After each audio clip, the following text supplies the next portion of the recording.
ప్రపంచ ఎయిడ్స్ దినోత్సవాన్ని జరుపుకుంటూ ఉన్నాం. సో ప్రతి సంవత్సరము కూడా జరుపుతూ ఉన్నాం. మరి ఎందుకు ఈ ప్రపంచ ఎయిడ్స్ దినోత్సవాన్ని జరుపుతూ ఉన్నాము అంటే, ప్రపంచ దేశాలలో చాలామంది కూడా ఎయిడ్స్ వ్యాధిన బారిన పడి మరణిస్తూ ఉన్నారు.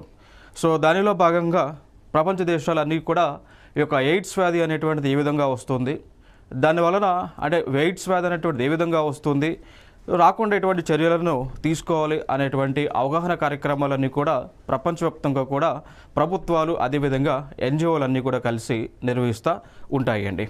ఫర్ ఎగ్జాంపుల్గా తీసుకుంటే మనకి ఈ హెచ్ఐవి లేదా ఎయిడ్స్ ఏది అవుతుందో అది ముందుగా హెచ్ఐవి రూపంలో అంటే ఒక వైరస్ రూపంలో మనిషికి వస్తూ ఉంది. ఇన్ జనరల్గా మనం చూసుకుంటే హెచ్ఐవి అనేటువంటిది రావడానికి సెక్సువల్ ట్రాన్స్మిషన్ ద్వారా వస్తూ ఉంది. లేదు ఇంకొకటి ఆల్రెడీ హెచ్ఐవి ఉన్నటువంటి వ్యక్తి నుంచి బ్లడ్ కనుక ట్రాన్స్ఫ్యూజన్ అయినా కానీ, లేదు అంటే హెచ్ఐవి ఉన్నటువంటి వ్యక్తుల యొక్క బ్లడ్ ఏదైతే ఇంజెక్షన్స్ వారు యూజ్ చేసిన ఇంజెక్షన్స్ని కనుక లేనటువంటి వారు యూజ్ చేసినా కానీ ఆ విధంగా అయినా కూడా ఈ హెచ్ఐవి అనేటువంటిది ట్రాన్స్మిషన్ జరుగుతూ ఉంటుంది అండి. ఓకేనా?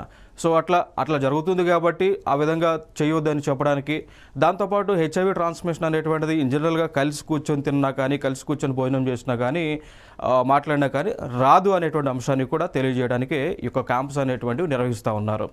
ఓకే, ఇక్కడ మనం చూసుకున్నట్లయితే హెచ్ఐవి యొక్క ఫుల్ ఫామ్ మనం చూసుకుంటే హ్యూమన్ ఇమ్యూనో డిఫిషియన్సీ వైరస్గా మనం చెప్పుకోవచ్చు. హెచ్ఐవి యొక్క ఫుల్ ఫామ్, ఎయిడ్స్ యొక్క ఫుల్ ఫామ్ కూడా గత ఎగ్జామ్స్లో అడిగి ఉన్నారు.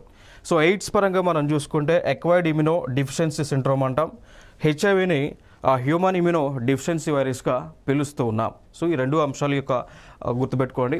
దాని తర్వాత 2024కి సంబంధించి దీని యొక్క థీమ్ మనం చూసుకుంటే థీమ్ వచ్చేసి take the rights path, my health my right.